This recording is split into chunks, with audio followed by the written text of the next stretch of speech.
Lecture de l'œuvre de Maria Valtorta, tome 10, chapitre 617.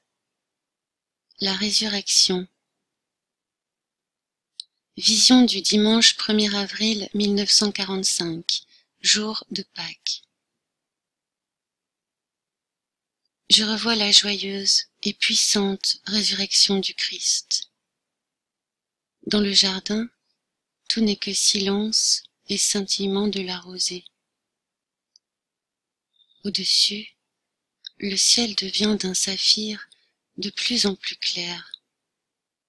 Après avoir quitté sa couleur bleu-noir criblée d'étoiles, qui pendant toute la nuit ont veillé sur le monde. L'aube repousse de l'Orient vers l'Occident les régions encore obscures, comme le fait l'eau lors des marées hautes, qui avancent toujours plus pour recouvrir la plage, et remplace le gris-noir du sable humide par le bleu des eaux marines. L'une ou l'autre étoile ne veut pas encore mourir, et luit de plus en plus faiblement sous l'onde de lumière vert clair de l'aube. D'un blanc laiteux, nuancé de gris, comme les feuillages des oliviers engourdis qui couronnent un coteau peu distant. Finalement, elle fait naufrage, submergée par l'onde de l'aube comme une terre que recouvre l'eau. Et puis en voilà une de moins, encore une, et une autre, et une autre. Le ciel perd ses troupeaux d'étoiles, et ce n'est qu'à l'extrême orient que 3 étoiles, puis 2, puis une, restent à regarder ce prodige quotidien qu'est l'aurore qui se lève. Quand du côté de l'Orient, un filet de rose trace une ligne sur la soie turquoise du ciel, un soupir de vent passe dans les feuillages et sur les herbes et avertit. Réveillez-vous, le jour est revenu.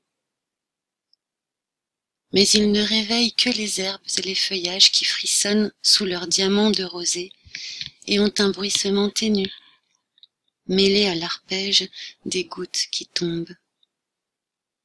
Les oiseaux ne se réveillent pas encore dans les branches touffues d'un cyprès de grande taille, qui semble dominer comme un seigneur dans son royaume, ni dans l'entrelac confus d'une haie de lauriers qui abrite de la tramontane.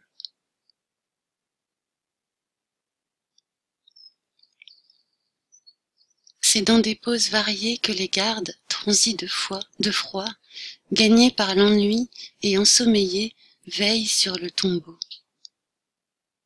La porte de pierre a été renforcée sur ses bords par une épaisse couche de chaux, comme si c'était un contrefort, sur le blanc opaque de laquelle se détachent de larges rosaces de cire rouge portant le sceau du temple, imprimé avec d'autres, directement dans la chaux fraîche.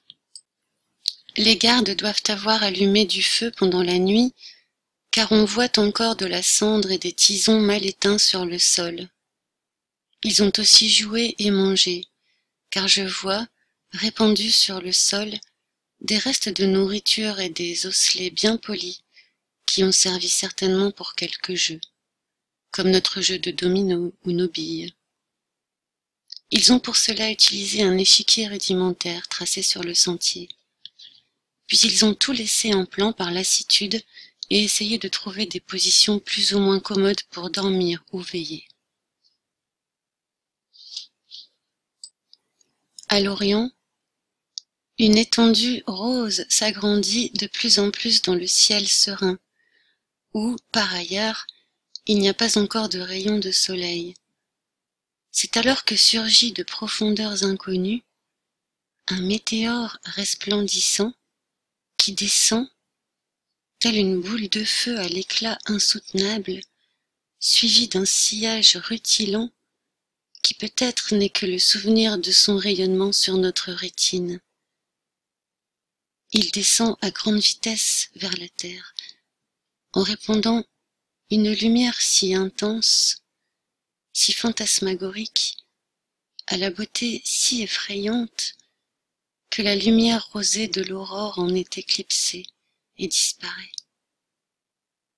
Surpris, les gardes lèvent la tête, parce que cette lumière s'accompagne d'un grondement puissant, harmonieux, solennel, qui remplit toute la création. Il provient de profondeurs paradisiaques. C'est l'Alléluia, la gloire angélique, qui suit l'esprit du Christ revenant dans sa chair glorieuse. Le météore s'abat contre l'inutile fermeture du tombeau, l'arrache, la jette par terre, foudroie de terreur et de bruit les gardes placés comme geôliers du maître de l'univers, en provoquant, avec son retour sur la terre, un nouveau tremblement de terre, comme cet esprit du Seigneur en avait produit en fuyant la terre. Il entre, éclaire le tombeau de sa lumière indescriptible, et pendant qu'il reste suspendu dans l'air immobile, l'esprit se réinfuse dans le corps du Christ sans mouvement sous les bandes funèbres.